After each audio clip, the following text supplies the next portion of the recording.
Relations between the two countries have been tepid for several years. Canada's recent allegations against the Indian government have further spoiled things.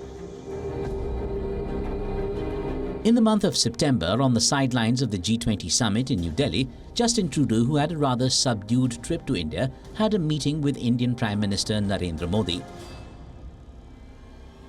PM Modi raised his concerns to Trudeau over certain extremist elements that were engaging in anti-India activities in Canada. This was in reference to the increase in Khalistani activities in the North American country over the last few months.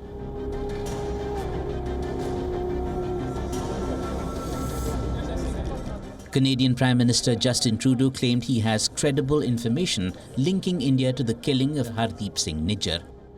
Right now, we are in the situation where I think the Canadian government and a lot of the Canadian media is trying to find an out for Justin Trudeau so that if they can prove that the Indian government might be involved, then we're basically pretend that we are completely innocent in the matter, when obviously none of this would have happened if we hadn't been allowing Khalistani terrorists to make Canada their home base. This has obviously been the major issue, and while two wrongs don't make a who cares, we should be focusing on making sure that Canada doesn't become a hub for extremism that would invite a country to violate our sovereignty and maybe go for killing. We again don't know if India actually did this, but I'm just saying in the hypothetical scenario, Canada still has to take responsibility for what it's done.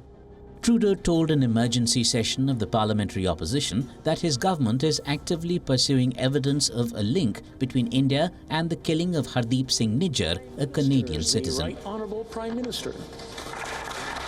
Over the past number of weeks, Canadian security agencies have been actively pursuing credible allegations of a potential link between agents of the Government of India and the killing of a Canadian citizen, Hardeep Singh Nijjar.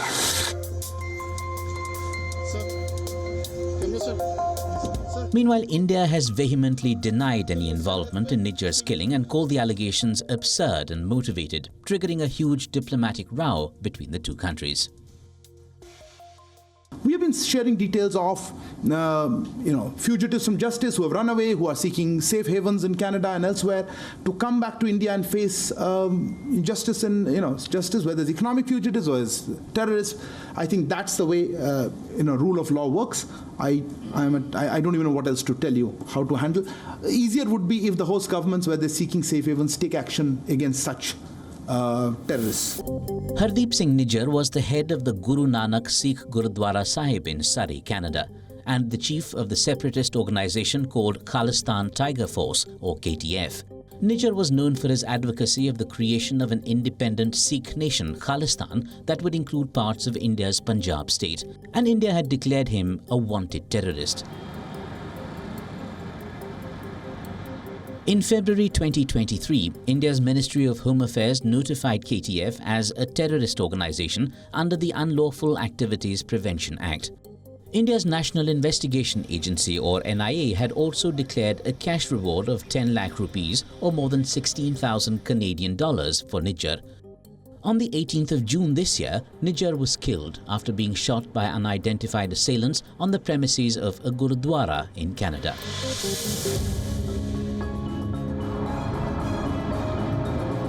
The diplomatic row over the killing of the Khalistani separatist leader Nijjar is now snowballing into a major confrontation between the two countries involved. Canada expelled a top Indian diplomat as it investigates what its Prime Minister Justin Trudeau called credible allegations that India may have had links with the killing of Nijjar.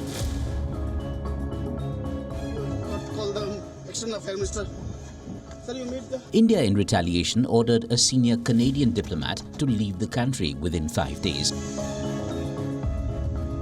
The expulsions came as relations between Canada and India hit a new low. Trade talks have been derailed.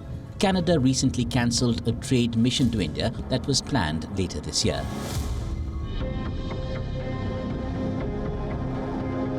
On the 24th of September, Canada updated its travel advisory for its citizens in India, asking them to remain vigilant and exercise caution. The Canadian government's move comes after New Delhi issued a similar advisory for Indian nationals and students living in Canada and halted visa services last week. India advised its citizens living in Canada and those contemplating travelling there to exercise utmost caution in view of growing anti-India activities in the North American country.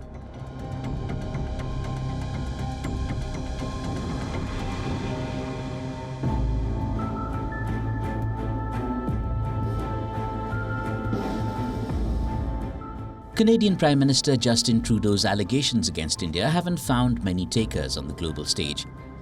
Trudeau, who alleged India's involvement in the killing of Hardeep Singh Nijjar, now finds himself isolated. Even his trusted allies have refused to speak out against India. However, some members of the Five Eyes Intelligence Alliance have called for cooperation in the investigation. India's position from day one has been to cooperate, subject to specific evidence provided. So, what is the Five Eyes Intelligence Alliance? The Five Eyes Intelligence Alliance was founded in 1941. It refers to an international intelligence sharing partnership between 5 nations: the US, UK, Canada, Australia, and New Zealand.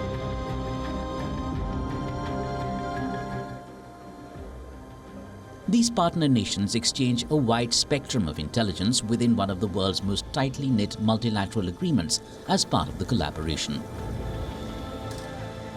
That's why I don't think the Five Eyes intelligence agencies are going to even allow Justin Trudeau to leak the evidence, because I think they don't trust him that, one, maybe they also just don't think that there's enough there with the evidence to actually prove anything, and you don't release information if you can't prove anything. But other Five Eyes nations probably also don't want Justin Trudeau to have access to information, simply because every time he gets a little bit of information, he will immediately use it against someone. I think that with the international community right now, what's best to do is that if you're going to deal with Canada, make it very short and don't interact personally with Justin Trudeau as much as you can possibly avoid, because Justin Trudeau seems to be out to prove that he's the most progressive and tolerant leader out there in the world. The West has made heavy diplomatic investments in India in the last few years. The latest is the game-changer India, Middle East, Europe Economic Corridor, or IMEC, with participation by the UAE, Saudi Arabia, Jordan, Israel, and Europe. India is being courted by the United States and others as a counterweight against China and a good alternative to Chinese supply chains. This means Canada, with a population of just 40 million people, is severely outgunned diplomatically. Also, India has strengthened its economic ties with the UK, with which it is negotiating a free trade deal. France, which is a significant military supplier for India, Australia and Japan are close allies too. Can this case ruin India's position on the global stage, where it has been emerging as an important leader lately? Is India more important to the West?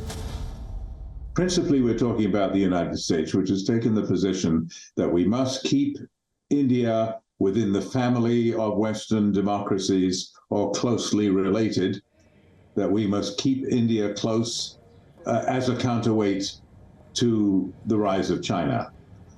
Everybody understands this. Everybody understands that that must be the strategic imperative.